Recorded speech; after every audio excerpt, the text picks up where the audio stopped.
Hala, anong nangyari kay Krista? Bakit si Mikoy sumugod sa bahay ni Krista? Ito ang pag-uusapan natin maya-maya lamang.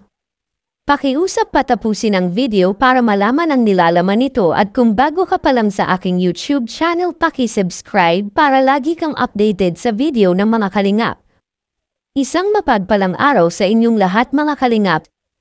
Ano nga ba ang dahilan sa pagsugod ni Mikoy sa bahay ni Krista? Dahil nga sa pangyayaring ito, hindi napigilan ni Mikoy na mag-alala kay Krista dahil sa nararamdaman ni Krista. Dahil nang malaman nga ni Mikoy ang nangyari ay mag-isa lang ito na dumalaw kay Krista. Hindi napigilan ni Mikoy na mag-alala sa kanyang ka-love team. Siyempre mahaba-haba na rin ang kanilang pinagsamahan ni Krista kaya kahit papaano ay hindi nito mapigilan mag-alala kaya para makasiguro kung talagang okay na si Krista. Dahil kung matatandaan nga natin itong si Krista ay nagkasakit dahil sa sobrang pagod at may nakapagsabi na hindi na daw ito nagpapahinga. Grabe maganda na masipag pa ang beneficiaryng ito ni Kalingap Rab kaya hindi talaga nagkamali na mapili si Krista bilang beneficiary ng Kalingap dahil bukod sa masipag napaka-talented ng batang ito. Komento pa nga ng mga viewers kay Krista ay nasa kay Krista na ang lahat dahil magaling daw itong umakting na parang artista, magaling kumanta pang beauty queen. Ang hitsura dito nga ay ini-imagine na ni Kuya Rab na si Krista na talaga ang kukumplito para maging Big 4 ang mga mag-love team.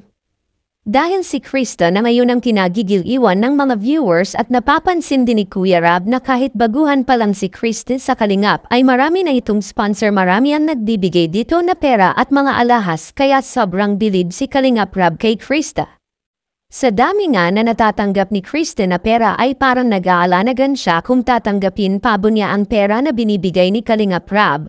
Dahil sobra-sobra na daw ang pera na ito. Ito pa ang napapansin ni Kalingap Rab kay Krista pag-uwian na at off-cam na talagang nilalapitan ni Krista isa-isa ang mga K-boys at maging si Kalingap Rab at wala daw itong tigil sa pagpapasalamat sa kanila. Ito lang daw ang beneficiary na ganito, kaya napahanga talaga si Kalingap Rab ng sobra. Hanggang dito na lang muna ang update. Kung huwag natin kalimutan suportahan ang ama ng Kalingap na si Val Santos Matubang at ang kanyang anak na si Kalingap Rab at ang munting channel kong ito. Maraming salamat po. God bless sa inyong lahat. Yun, hanggang dito na lang ang ating reaction video. Guys, grabe, nag-alala talaga si Mikoy kay Krista guys. Ano kaya ang mangyayari guys? Abangan natin sa vlog ni Kalingap Rab mga Kalingap, no? At kung bago ka pa lamang sa ating YouTube channel guys, please like and subscribe na rin po at pakipindot na rin po ang notification bell button para updated po kayo sa mga ilalabas natin reaction video. At huwag pong kalimutan suportahan ang magawang matubang na si Kuya Val Santos Matubang, Ate Edna Vlogs, Kalingap Rab, Kalingap Team, Kalingap Reactor. Hanggang dito na lang guys. Abangan po natin ang susunod na episode ng Mikris guys. Abangan nyo yung reaction ko to guys, no? Hanggang dito lang. I love you all. Mama chup chup babu.